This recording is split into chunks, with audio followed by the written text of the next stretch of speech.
hurt like this, until shortly before 10 p.m. when a rather fat, hirsute guy of Lebanese descent burst into Colin's room without knocking. Colin turned his head and squinted up at him. "What the hell is this?" asked Hassan, almost shouting.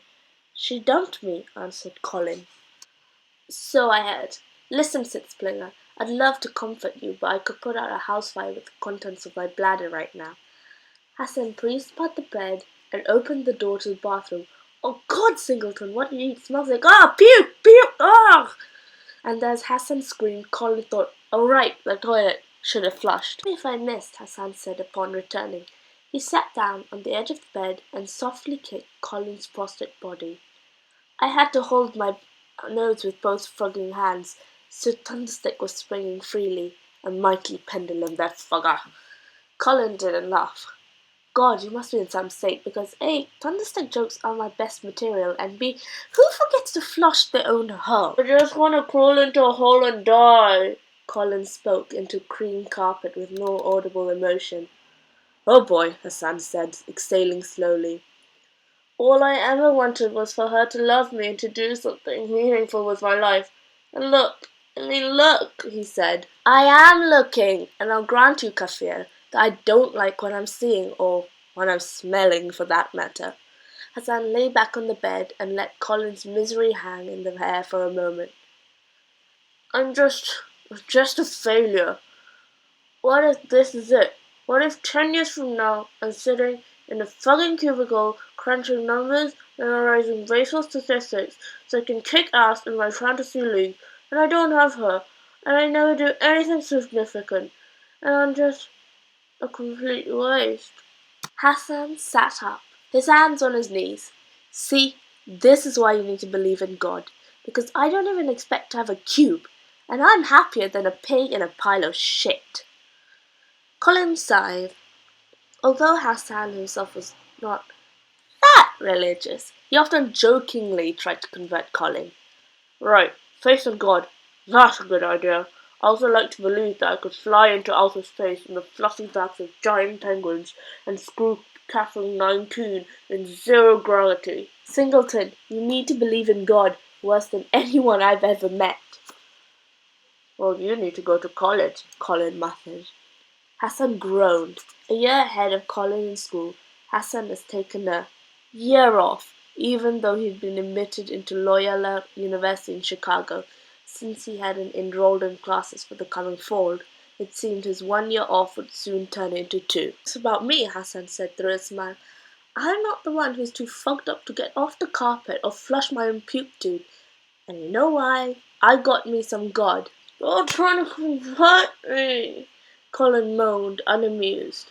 Hassan jumped up and straddled Colin on the floor, pinned his arms down, and started shouting, "There is no God but God, and Muhammad and his prophets. Say it with me, Spitsplinger."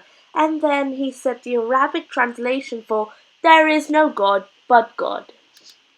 Colin started laughing breathlessly beneath Hassan's weight, and Hassan laughed too. "I'm trying to save your sorry ass from hell." "Get off, or I'm going there quite soon," Colin wheezed. Hassan stood up, abruptly moved to the serious mode. "So what's the problem exactly?" "The problem exactly is that she dumped me.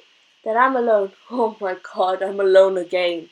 And not only that, but I'm a total failure, in case you haven't noticed. I'm washed up, I'm a formerly the boyfriend of Catherine 19, formerly a prodigy, formerly full of potential, currently full of shit." As Colin explained to Hassan countless times, there's a stark difference between the words prodigy and genius. Prodigies can very quickly learn what other people have already figured out. Geniuses discover that which no one has previously discovered. Prodigies learn, geniuses do. The vast majority of child prodigies don't become adult geniuses. Colin was almost certain that he was among the unfortunate majority. Hassan sat down on the bed and tugged at his stubbly second chin. "Is the real problem here the genius thing or the Catherine thing?" "I just love her so much," was Colin's answer. But the problem was that, in Colin's mind, the problems were related. The problem was that this special, magnificent, brilliant boy was, well, not. The problem itself is that he didn't matter. Colin Singleton, noted child prodigy, noted veteran of Catherine conflicts, noted nerd and sit-splitter, didn't matter to Catherine 19, and he didn't matter to the world. All of a sudden, he wasn't anyone's boyfriend or anyone's genius, and that, to use that kind of complex word you'd expect from a prodigy, blew. Because the genius thing, Hassan went on, if Colin hasn't professed his love, is nothing. That's just about wanting to be famous. No, it's not. I want to matter, he said. Right, like I said, you want fame. Famous is the new popular. And you're not going to be America's fucking next top model, that's for goddamn sure. So if you want to be America's next top genius, now you're, don't take this personally, whining that it hasn't happened yet. You're not helping, Colin muttered into the carpet. Colin turned his face to look up at Hassan. Get up, Hassan said, reaching a hand down. Colin grabbed it, pulled himself up, and then tried to let go of Hassan's hand, but Hassan gripped tighter. Kafir, you have a very complicated problem with a simple solution.